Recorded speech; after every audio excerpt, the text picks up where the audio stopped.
everyone. Welcome to our today's topic. Today's topic is centriole and basal body. The term centriole was given and structurally described by T. Boveri in year 1888. Term basal body was given by Lenhoek and Hanigay in year 1898. Now, basal body and centrioles. Centrioles क्या है, कैसे दिखेंगे, इनका function क्या रहेगा, etcetera. We together we will see centrioles and basal body. Now centrioles, अगर हम cell की बात करें तो सेल में ये कहाँ प्रेजेंट होंगे और किस तरह से ये दिखेंगे.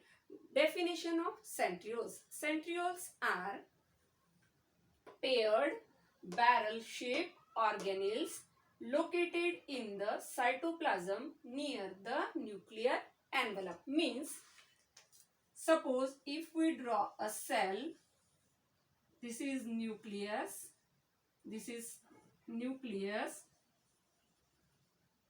cytoplasm, okay, near to the nucleus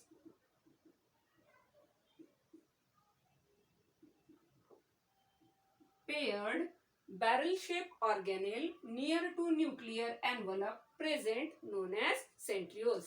nucleus के पास in barrel shape and in pair यानी कि दो में ये हमेशा प्रेजेंट होंगे, इनको हम बोलेंगे centrioles. Centrioles are paired barrel shape organelles located in the cytoplasm like this and near the nuclear envelope.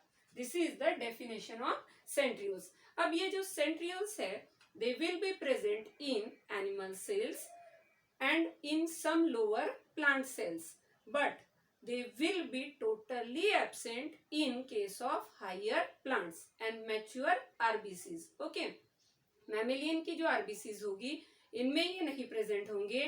Plants में जो हायर प्लांट्स है इनमें भी ये प्रेजेंट नहीं होंगे, बट कुछ लोअर प्लांट्स में इनको जो है पाए जाते हैं. They had been reported in some lower plants only but present in animal cell. Okay, now basal body.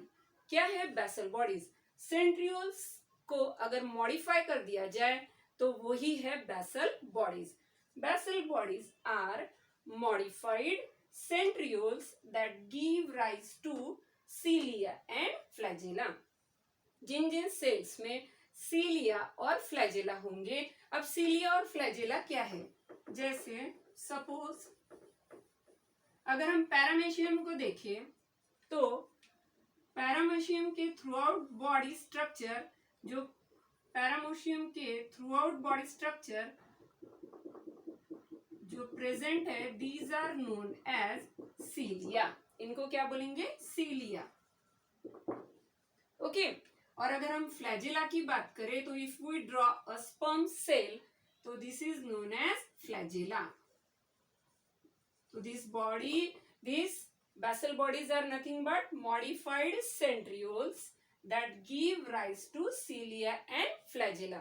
मतलब जिन जिन सेल्स में सीलिया या फ्लैजेला प्रेजेंट होंगे वहां पर basal bodies will be present. Centrioles and basal bodies are similar in shape, structure and chemical composition. मतलब इन दोनों में क्या क्या सिमिलैरिटीज है? इनका शेप सेम होगा, इनका स्ट्रक्चर सेम होगा और साथ साथ में इनका केमिकल कंपोजिशन भी सेम होगा. केमिकली अगर हम देखें तो ये proteins 60 to 70% will be present. उसमें भी main protein will be tubulin. Lipids will be 17 to 23%. Nucleotides will be 0.4% and carbohydrates will be variable. Depend upon cell. Cell to cell carbohydrate का content यहाँ पर अलग होगा. These centrioles and basal bodies are similar in shape, in structure and chemical composition. Okay, now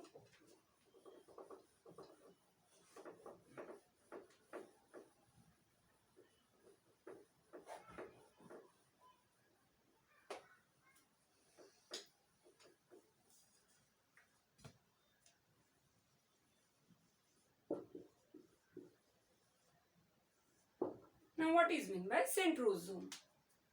Suppose if we draw a pair of centriole,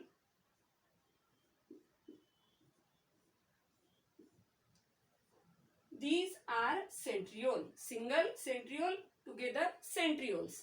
Now centriole, centriole, collectively these two, इन दोनों को अगर हम जोड़ दे तो it is known as diplosome. इसको क्या बोलेंगे?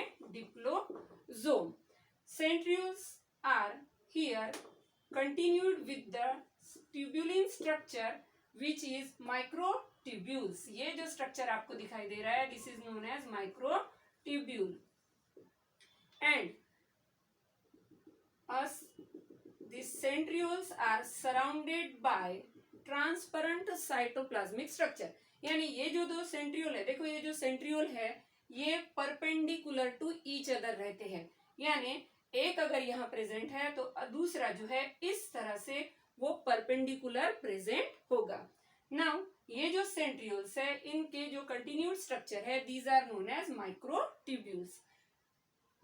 सेंट्रियोल्स विल बी सराउंडेड, इनके आजू बाजू थीन ट्रांसपेरेंट साइटोप्लाज्मिक जो है यहाँ पर स्ट्रक्चर प्रेजेंट होगा, जिसको हम बोलते हैं centrosphere, known as centrosphere. Now centrosome is equal to सेंट्रोस्पियर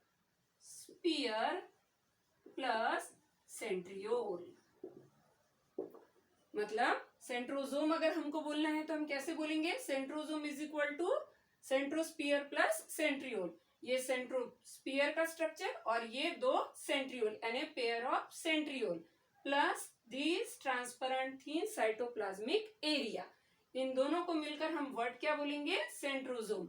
a pair of centrosome will be present in animal cell.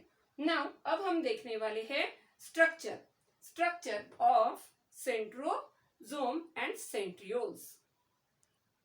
Now जो स्ट्रक्चर को हम देख रहे हैं, नाउ अभी मैंने आपको इस तरह सेंट्रियोल ड्रॉ करके बताया which are perpendicular to each other.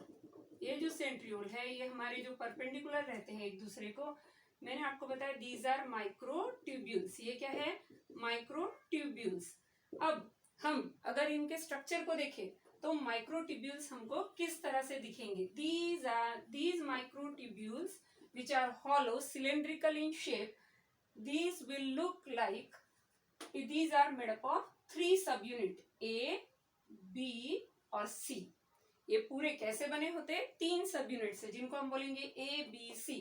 ये सभी को हम A, B, C इस तरह से बोलते हैं, A, B, C all. Now आप यहाँ देख सकते हैं ये एक पर्टिकुलर अरेंजमेंट में रखे हुए हैं, जैसे कि इस तरह के अरेंजमेंट को बोलते हैं 9+0 मैनर. कैसे? 1, 2, 3, 4, 5, 6, 7, 8 एंड 9. कितने हैं? 9+0 मैनर. Like cart wheel. अगर हम किसी बैलगाड़ी के व्हील को देखें तो ये जिस तरह से अरेंज दिखता है ऐसे ही अंदर आपको ये रेडियल स्पोक्स दिखाई दे रहे हैं. देखो, these are known as radial spokes. These are also 9 in number. 1, 2, 3, 4, 5, 6, 7, 8, 9. Okay, ये भी कितने हैं? 9 in number. Now these are known as micro sub tubules. अगर हम एक को बोले together these are nothing but 3 सब यूनिट्स. कितने सब यूनिट है ये? 3. A, B और C. A, B and C. Now ये जो सब यूनिट्स है ये इस तरह से यहाँ पर रखे हुए हैं कि जो A है वो अगले सब यूनिट के C से अटैच होगा. A will be attach with C, जिसको हम बोलते हैं AC लिंकर. क्या बोलेंगे इसको? AC linker. ये इस तरह से अरेंज किए हैं यहाँ पे कि एक A ये इस C को अटैच होगा, फिर दूसरा A विल, ये जो A सब यूनिट है ये अगले C सब यूनिट को अटैच होगा. Again A will be attach to C. इस तरह इनकी अरेंजमेंट होती है, और जो लिंकर इनके बीच में है इसको हम बोलेंगे एसी लिंकर। नाउ ये ऐसी अरेंजमेंट जो है, ये ऐसी अरेंजमेंट होने की वजह से ये 40 डिग्री में टिल्ट होते हैं। They are tilted at 40 degree and gives a cartwheel shape. इसको एक कार्टविल शेप यहाँ पर मिला है। ये क्या है? सेंटर हब यानी कि बीच का हिस्सा। ये क्या है? Radial spokes. And these are nothing but the microtubule sub units, जिनमें कितने सब यूनिट है? एक इसमें 3 सब यूनिट। कैसे बना है? ये 3 सब यूनिट से बना है। अब ये 3 सब यूनिट जो यहाँ पर रखे हैं, ये कैसे बने हुए हैं? ये 3 सब यूनिट 13 प्रोटोफिलामेंट से बने हैं। अब हम इनको काउंट करते, 1 2 3 4 5 6 7 8 9 10 11 12 एंड 13। यानी अगर हम एक सब यूनिट की बात करें तो ये 13 प्रोटोफिलामेंट से क्या है? बने हुए है। Now adjacent to A, adjacent to A 1 2 3 4 5 6 7 8 9 10 11 12 and 13। Okay, फिर यहाँ पे 6 5 4 3 2 1 एंड 10 11 12 एंड 13। सी, आप देख सकते हैं पहला जो है वो 13 है, और इनके बाद अगर हम देखें तो ये कॉमन शेयर करते हैं 3 प्रोटोफिलामेंट्स को। अगर हम किसी ए की बात करें तो ए में अगर हम देखें तो इट इज अ सिंगल ए सब unit is 45 angstrom in thick and 250 angstrom in diameter. 250 angstrom ये कैसा होगा? डायमीटर में, और 45 एंगस्ट्रॉम ये थिक होगा। ठीक है, समझे? अभी हमने क्या किया? अभी हमने स्ट्रक्चर को देखा। Very simple and beautiful structure. क्यों? क्योंकि ये इस तरह ब्यूटीफुली सारे जो है ये सब यूनिट्स यहाँ पर अरेंज किए हैं, जिनमें हमने देखा जो माइक्रोट्यूब्यूल्स रहते इनमें 3 सब यूनिट्स अरेंज किए हैं। ये कैसा स्ट्रक्चर दिख रहा है हमको? This structure is nothing but like a cart wheel. और एक सब यूनिट को फिर हमने देखा, और हमने ये भी देखा कि एसी जो लिंकर है वो इस तरह से ज्वाइन है कि ये 40 डिग्री जो है यहाँ टिल्ट होता है। ओके, और इसी वजह से इस तरह का इसको अरेंजमेंट मिलती है। फिर हमने देखा ये सब यूनिट्स कैसे बने हैं? 13 प्रोटोफिलामेंट से ये बने हुए है। नाउ जो हमारी बेसल बॉडी है और जो सेंट्रियोल है, ये structurally, shape wise and chemically ये सिमिलर इन नेचर है, बट कुछ डिसिमिलरिटी यानी कि इनमें कुछ डिफरेंसेस भी है, इसीलिए हम इनको 2 हेडिंग के अंडर पढ़ रहे। तो अब हम कुछ इनके डिफरेंसेस को देखते हैं। स्ट्रक्चर आपने समझ लिया है। Now let's move toward difference.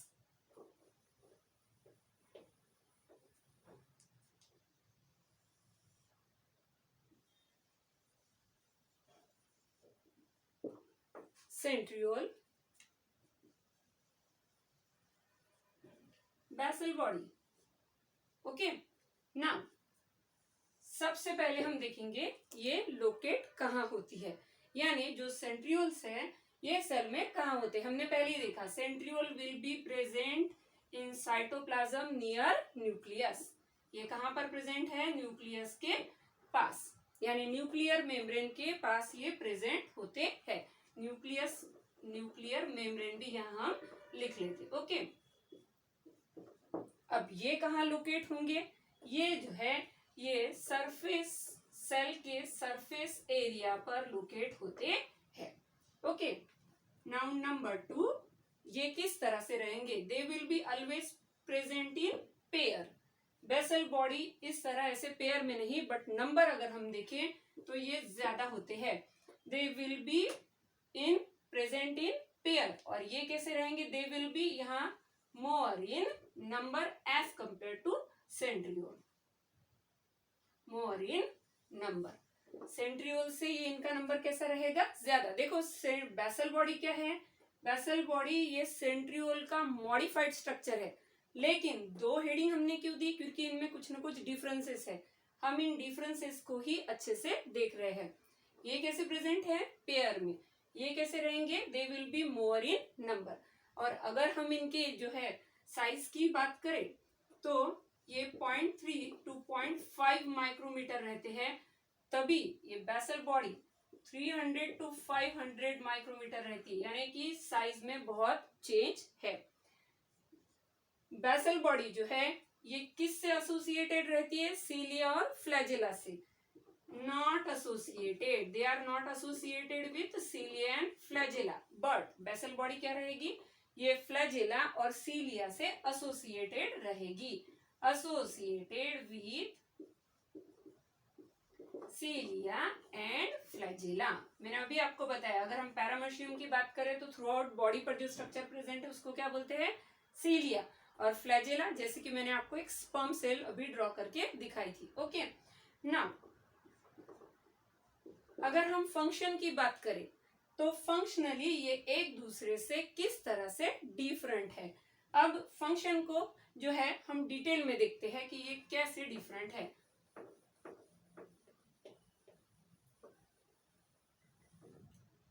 Function of centrioles.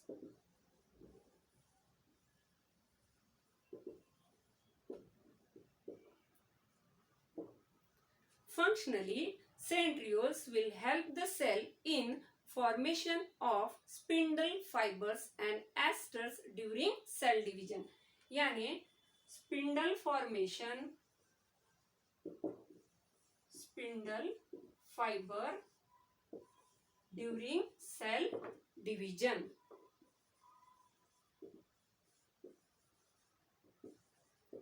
अब इसका क्या मतलब हुआ? सेल को जब डिवाइड होना होगा तो सेल के अंदर जो भी चीजें हैं वो सबका रेप्लिकेशन होगा और फिर सेल अपने जैसी 2 कॉपी तैयार कर लेगी। अब जो सेल है, हमने देखा कि जो हमारे सेंट्रियोल्स है they will be present like this. ये क्या प्रेजेंट होते हैं? They will be always present perpendicular to each other. Now ये जो सेंट्रियोल्स है ये किस तरह से सेल को मदद करते हैं सेल डिवीजन में?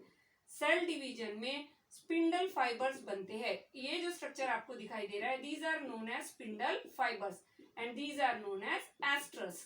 अब क्या होता है, ये जो सेल होती है जब इसको डिवाइड करना है तो क्रोमोसोम्स को यहाँ पर्टिकुलर असाइन करना होता है ताकि इंफॉर्मेशन का जो है वहां पर एक्सचेंज किया जा सके।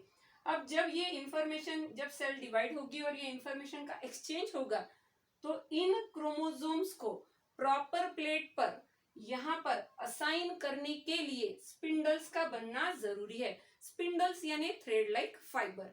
ये थ्रेड लाइक फाइबर क्या करेंगे? इन क्रोमोसोम्स को सही तरीके से यहाँ अरेंज कर देंगे। मतलब इन्होंने क्या किया? No doubt they form the spindle. Along with that अगला हम फंक्शन क्या बोल सकते हैं इसका? कि ये क्रोमोसोम को प्रॉपर असाइनमेंट भी देते हैं during cell division. Okay, now they will help in formation of basal bodies। मैंने आपको पहले ही बताया बेसल बॉडी क्या है। बेसल बॉडी ये सेंट्रियोल का मॉडिफाइड स्ट्रक्चर है। ये बेसल बॉडी बनने में भी मदद करते हैं, साथ साथ में हमने देखा ये स्पिंडल्स बनाने में भी मदद करते हैं, तो स्पिंडल पोल्स भी ये बनाने में मदद करते हैं। जो सेंट्रियोल्स है ये सेंट्रियोल्स अलग अलग रोल प्ले करते हैं। इनमें ये एक और रोल जो प्ले करेंगे very important, that is regeneration of cilia and flagella.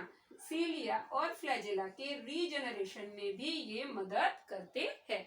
Centrioles क्या क्या काम करेंगे? सेंट्रियोल्स स्पिंडल फाइबर्स बनाने में और सेल को डिवीजन के वक्त जो क्रोमोसोम्स है उनको प्रॉपर असाइन करने में मदद करेंगे। फिर बेसल बॉडी, स्पिंडल पोल्स, इनको भी बनाने में सेंट्रियोल्स मदद करेंगे। Next, regeneration of cilia and flagella. Now let's move toward basal body.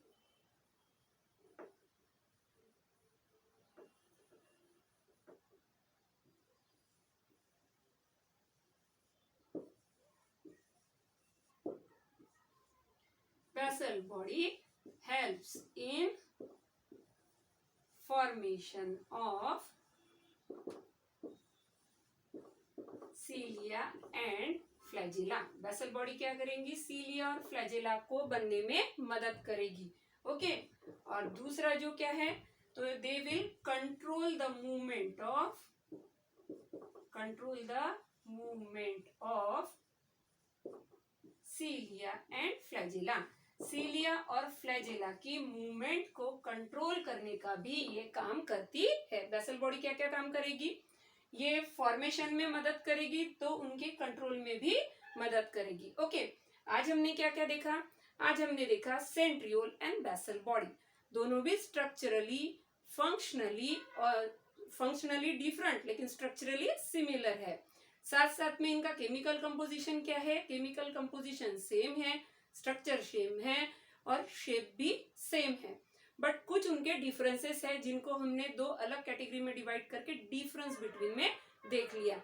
ये सिमिलर है बट कुछ ना कुछ इनमें डिसिमिलरिटी थी जो हमने डिटेल्स में देखी, और फिर हमने इनके फंक्शंस को डिटेल में देखा। आज का लेक्चर आपको बहुत हेल्पफुल होगा। Hope you enjoyed today's lecture. Have a nice day.